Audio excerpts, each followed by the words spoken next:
শহীদ ওসমান হাদির বড় ভাইকে যুক্তরাজ্যের বার্মিংহামে অবস্থিত বাংলাদেশের হাই কমিশনের দ্বিতীয় সচিব পদে নিযুক্ত করা হয়েছে। তো প্রশ্ন হচ্ছে, উনি কি চেয়েছিলেন চাকরি? এই মুহূর্তে উনি চেয়েছিলেন তো ওসমান হাদির হত্যার সঠিক বিচার, দ্রুত বিচার, মাস্টার মাইন্ডের বিচার।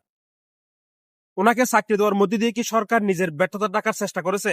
এখনো যে খুনিদের ধরতে পারেনি, স্বরাষ্ট্র মন্ত্রণালয় থেকে শুরু করে এই সরকার যে এই ওসমান হাদি হত্যার যে খুনিদের ধরতে সম্পূর্ণ ব্যর্থ, এটাই মনে হয় ঢাকার চেষ্টা করেছে। কারণ হচ্ছে উনি এখন যেহেতু সরকারের একটা অংশ হয়ে গেছে, উনি তো প্রোটোকল অনুযায়ী সরকারের বিরুদ্ধে কোনো কথা বলতে পারবে না, কোনো আওয়াজ তুলতে পারবে না।